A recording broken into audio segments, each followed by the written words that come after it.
की मसीहा, दया और करुणा के अवतार परमपिता परमात्मा प्रभु महावीर के चरणों में कोटि कोटि वंदन नमन। अरिहंत परमात्मा श्रीमंत स्वामी भगवान के पावन चरणों में कोटि कोटि वंदन नमन।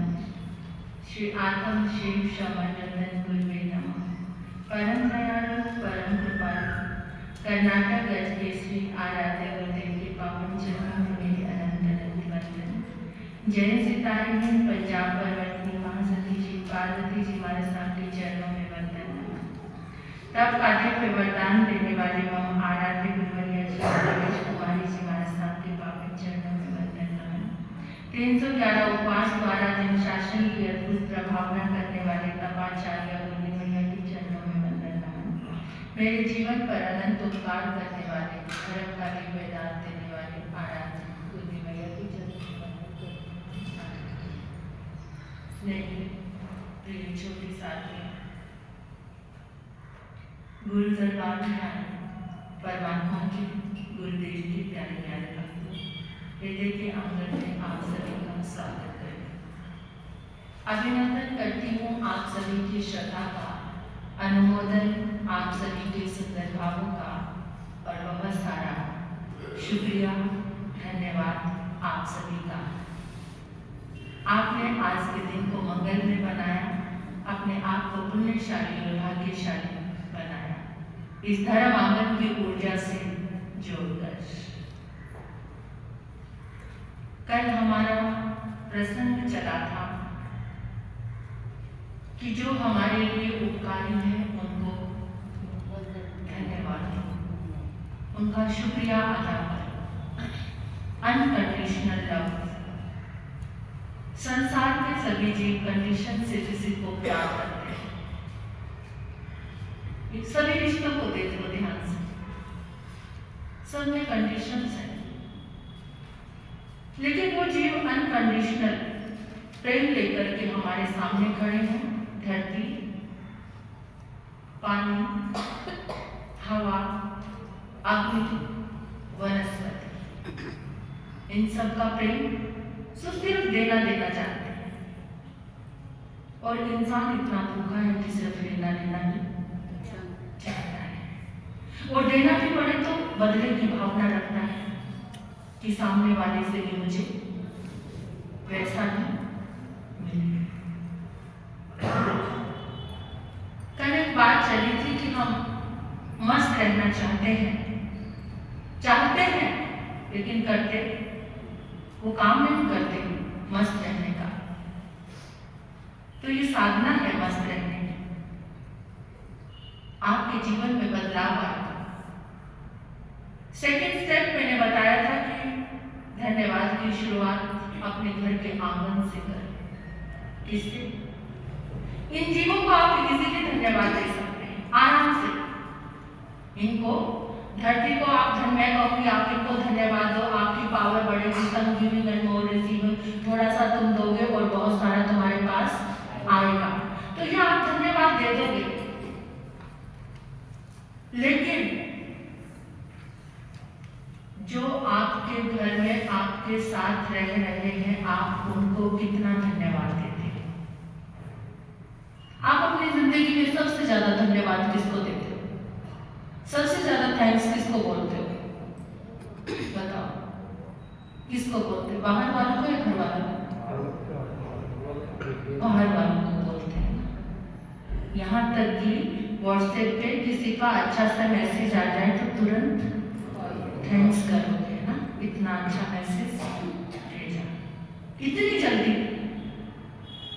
एक मैसेज आया और आप तुरंत रिप्लाई करते हैं। दूर की किसी सहेली का फोन आ जाएगा कुछ दिनों के बाद तो क्या कहोगे? थैंक्स अ लॉट, आज तुमने मुझे इतने दिनों के बाद याद किया। सबसे ज्यादा आपकी जिंदगी को कौन संवार रहा है? आपकी कौन हेल्प कर रहा है? आप फेसबुक पे, इंस्टाग्राम पे, व्हाट्सएप पे और भी जो चीजें हैं उनको इतना ज्यादा अवेयर होकर देखते हो और धन्यवाद देते हो हो, लेकिन जब आपको तकलीफ होती है तो कौन काम आता है? और उनको धन्यवाद नहीं देते हम टोटली अपनी जिंदगी जी रहे हैं, वो फॉर्मेलिटी की जी रहे हैं, औपचारिकता। बाहर भी हम धन्यवाद क्यों दे रहे हैं? बाहर वालों को असलियत नहीं पता कि हम क्या है। असलियत किसको पता है? बाहर वालों को मीठा मीठा बोलकर धन्यवाद देते है ना, और घर वाले जो तुम्हारे काम आ रहे हैं, तुम्हारे मुंह से उनके लिए एक बार भी धन्यवाद नहीं निकलता। याद रखो, एक लॉजिक, एक सिद्धांत है इस नेचर का।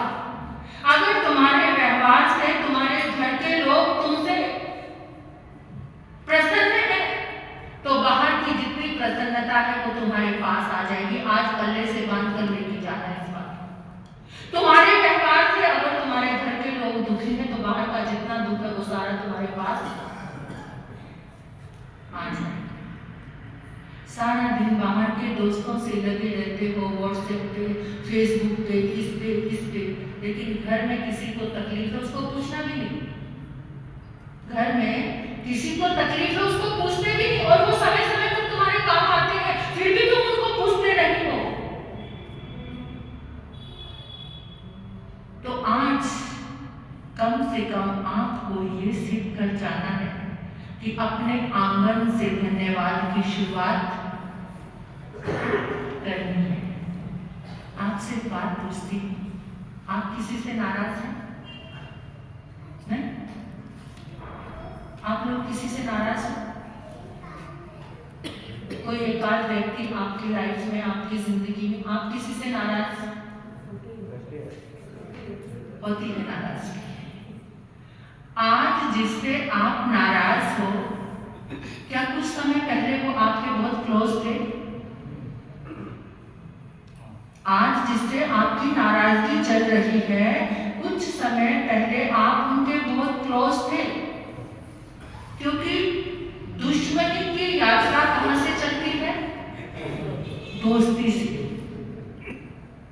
जब तक तुम्हारा कोई दोस्त नहीं होगा, तुम्हारा कोई दुश्मन।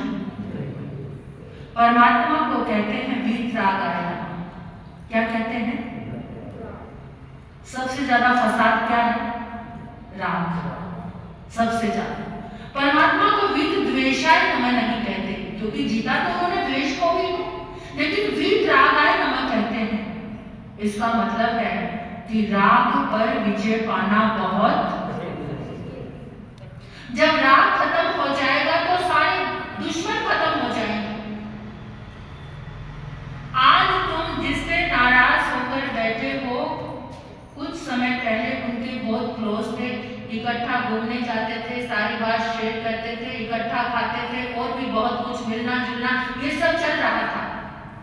ध्यान से सुनना, जो जो किसी से नाराज होकर बैठा है, क्या आप सिर्फ एक बात से नाराज हो गए, थोड़े से व्यवहार से नाराज हो गए? आज आप उस प्रेम को याद कर सकते हो जब आप प्रेम में थे, उनके साथ अच्छे थे, उन्होंने तुम्हारे लिए बहुत अच्छा किया था। आज याद कर सकते हो? कौन कौन करेंगे? और जिससे नाराज हो, क्या आज उसको धन्यवाद दे सकते हो? इतनी देरी है खाली सुनना और यहाँ पर निकालना। कितनी सारे क्षमा याचना आप कर चुके, इतनी संवत्सरी मना चुके, और लेकिन संवत्सरी के नेक्स्ट डे भी आप मिच्छामी दुक्कड़म या कीमत कमाना किससे करते हो? किससे करते हो? जिससे अच्छा व्यवहार है। और जिससे आप नाराज हो, जिसके लिए आज दुखी हो, आज तक भी दुखी हो, इसलिए ना क्रोध घटा, ना मान घटा, ना माया घटी, ना लोभ, क्योंकि दिल से कुछ किया ही, सब कुछ शब्दों से और बुद्धि से। किससे किया? शब्दों से और बुद्धि से। इसलिए ना क्रोध घटा है, ना मान, ना माया, ना लोभ, ना छल, सब कुछ वैसा ही चला। अगर आप सही मायनों में सुन रहे, ये जो साधना मैं आपको बता रही हूँ, धन्यवाद है, ये कैसी साधना है? एक व्यक्ति ने कहा, ये करीब 10-12 साल पहले की बात है, मैं कोई बुक पढ़ रही थी। उस किताब का नाम था द सीक्रेट। किताब का नाम क्या था? The secret. वो किताब मैंने पढ़ी। उस किताब को पढ़कर मेरे जीवन में बहुत परिवर्तन हो गया। उस दिन से लेकर मैं आज धन्यवाद की साधना कर रही हूँ। और उस साधना से क्या हुआ, हम भी साधु समाज में रहते हैं। आप लोगों का अन्न खाते हैं। आप लोगों का अन्न का कितना प्रभाव है पता है आपको? आपके यहाँ कौन से नंबर की कमाई है बता दो? कितने नंबर की? 2 नंबर की। आप कितने नंबरी हुए? बोलो। 2 नंबर। और महाराज जी कौन से चाहिए? हाँ, गुरु संत आपको 1 नंबर चाहिए। कितनी उल्टी गंगा बहाते। 2 नंबर वालों का अन्न खाकर कोई 1 नंबर वाला कैसे रह सकता है? फिर भी देखो, हमारा भी साधु समाज है, एक परिवार होता है। यहाँ भी कुछ नाराजगी, कुछ मतभेद, कुछ बातें चलती रहती हैं। लेकिन उसी समय उसको भूल जाना, मन निर्मल पावन पवित्र हो जाना, किसी के प्रति भी अंदर से कोई द्वेष नजर ना आना, चाहे कोई कितना भी बुरा करके गया या कर रहा है, तब भी उसके लिए मन सहज हो जाना। कुछ समय के बाद एकदम तो ताव आता है, ऐसी बात नहीं है, लेकिन थोड़ी देर के बाद मन वैसा भी सरल हो जाना जैसे कुछ हुआ ही नहीं। ये मेरे जीवन में धन्यवाद की साधना से घटित हुआ। आपको पता है, कोई व्याख्यान प्रवचन नहीं दे रही, इसलिए मैं चाहती हूँ कि साधना को आप भी करो। आपके भीतर से बैठा अहंकार, मुझे नहीं लगता किस चीज का अहंकार करना है, कुछ भी अपना नहीं है, सब कुछ उधार का है। मैं ये जो बोल रही हूँ सब कुछ उधार का है, मेरा अपना कुछ भी, फिर अहंकार किसका? इतना अति शुद्ध ज्ञान कुछ की किसी की भी झलक मेरे पास नहीं है, अपना तो कुछ है भी नहीं, फिर अहंकार किस पर करना? 2 शब्द मुझे बोलने का ढंग आ गया, मैं उस पर अहंकार करूं? सब कुछ उधार का है। आप भी सोचो, आपको भी जो मिला है वो सब उधार का है। आज जिससे नाराज होकर बैठे हो, पता नहीं अगला श्वास आए, अगली सुबह देखो या ना देखो, इतनी सारी नाराजगी लेकर जाओगे, वो फिर पीछे पीछे आएगा उसको क्या करने के लिए? तुम्हें सजा देने के लिए। तो कम से कम आज जिससे नाराज हो, मेरे सुनने की इतना सा प्रभाव आपके ऊपर जरूर होगा कि जिससे आज नाराज हो, आज उसको जाकर धन्यवाद देना। क्या कहना कि मुझे वो समय याद आ गया जब हम इकट्ठे बैठते थे, अच्छी बात करते थे, अच्छे प्रेम में रहते थे, एक साथ भोजन भी करते थे, कितनी बार एक साथ घूमते फिरते भी थे। फिर आज इतनी दूरी क्यों? उस दूरी को खत्म करने के लिए मुझे तुम्हारा पहले वाला प्यार याद आ गया, इसलिए तुम्हारा बहुत बहुत धन्यवाद। करेंगे? कोई करेगा? कोई ये डेयरिंग करेगा? कौन कौन करेगा? हाथ उठाकर बताओ। कहने हाथ उठाकर जो एक दूसरे से नाराज होकर बैठे हैं, अपनी दोस्ती को, कुछ बहनों की तो आंखें नम हो रही है, रो रही है, तो जिसने ऐसी बात को अपनी गांठ बनाकर बैठे हैं, पुराने प्रेम को याद कर लेना, अंतर मानस धुल जाएगा। और अपने उपकारी के लिए आज से क्या करना है? भोजन बनाने वाले को, भोजन परोसने वाले को, जिंदगी में और भी कोई मदद करने वाले को क्या देना है? शिकायत नहीं करना। क्या देना है? धन्यवाद। अगर ये साधना आप करोगे, मैं 100% गारंटी से आपको कहती हूँ कि आपका अंतर बदलना शुरू हो जाएगा। इतने सालों में जो अचीवमेंट आपको नहीं हुई, 27 डेज 10 लोगों को याद करके धन्यवाद देना, याद करके सबसे पहले माता पिता और अपने भाई बंधु पारिवारिक जनों, फिर बाहर जाना।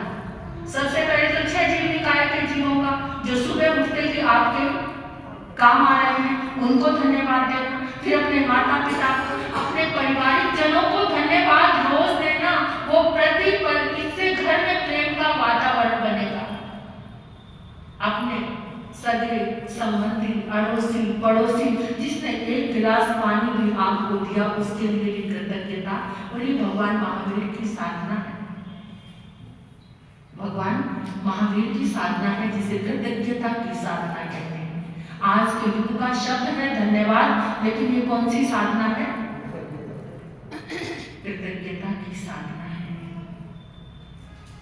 आज के प्रवचन में एक मैसेज डाला था कि धन्यवाद देने से आपके ग्रह नक्षत्र भी क्या हो जाते हैं? आपके अनुकूल रहते हैं। तो समय की सीमा है, इस विषय को कल वापस पूरा करूंगी और एक सूत्र दूंगी आपको कि आपके जितने ग्रह हैं वो कैसे आपके अनुकूल रहेंगे। मानते हो ग्रह नक्षत्र को? मानते वो आपके अनुकूल रहेंगे। इतना आसान सूत्र है वो।